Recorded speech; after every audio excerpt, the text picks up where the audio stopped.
एक योद्धा जिसे प्राप्त था इच्छा मृत्यु का वरदान, एक वीर जिसने अपने पिता के सम्मान के लिए ले ली थी आजीवन ब्रह्मचर्य की प्रतिज्ञा, रण कौशल में इतना प्रबल कि अपने समय में नहीं हो सकता था परास्त, लेकिन अपने राज्य के सिंहासन के प्रति अपनी ईमानदारी के चलते नहीं कर सका वह अधर्म का विरोध। यह कहानी है भीष्म पितामह की, एक महारथी जो अपनी प्रतिज्ञा की बेड़ियों के कारण पूजनीय और महान बनने से वर्जित रह गया। महाभारत के युद्ध के बारे में तो आप जानते ही होंगे। कौरवों और पांडवों के बीच युद्ध कुरुक्षेत्र में हुआ। यह युद्ध 18 दिनों तक चला था। इस युद्ध में पहले 10 दिनों तक कौरवों की ओर से भीष्म पितामह सेनापति थे। 10वें दिन अर्जुन ने शिखंडी को ढाल बनाकर भीष्म पर तीरों की वर्षा कर दी।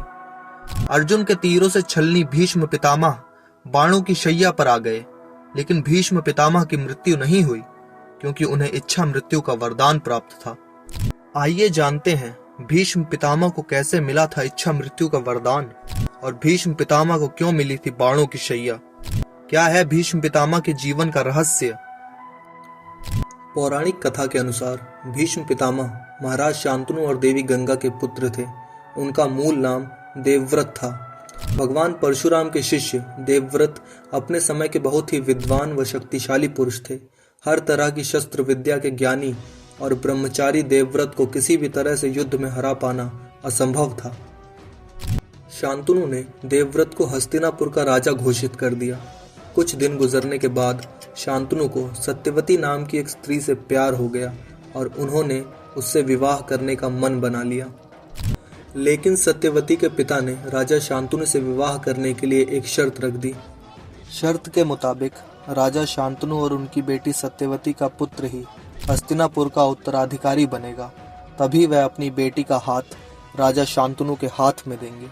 अपने पिता पर आए इस धर्म संकट को देखते हुए देवव्रत ने पिता के प्यार की खातिर अपना राज त्याग दिया। उन्होंने पूरा जीवन शादी न करने का प्रण ले लिया।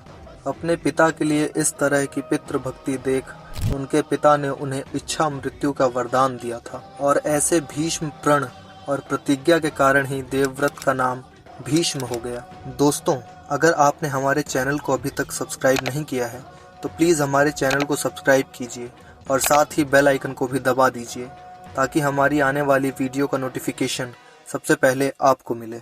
जब भीष्म पितामह महाभारत के युद्ध में घायल होकर शैशैया पर लेटे हुए थे, उस समय श्री कृष्ण पितामह से मिलने के लिए पहुंचे। पितामह ने श्री कृष्ण से कहा कि हे केशव, मुझे अपने पिछले 100 जन्म इस तरह याद हैं जैसे 100 दिन की बातें हों। फिर मैंने उन जन्मों में ऐसा कौन सा पाप किया था जिसका दंड यह मुझे मिल रहा है। इस पर श्री कृष्ण बोले कि पितामह, आपको 100 जन्म तो याद हैं, मगर पिछला 101वां जन्म याद नहीं है। उस जन्म में आप राजा थे और आप अपनी सेना के आगे पैदल पैदल चल रहे थे। तभी अचानक आपकी जूनती पर एक सांप चढ़ गया और आपने झटक कर उस सांप को रास्ते के किनारे फेंक दिया।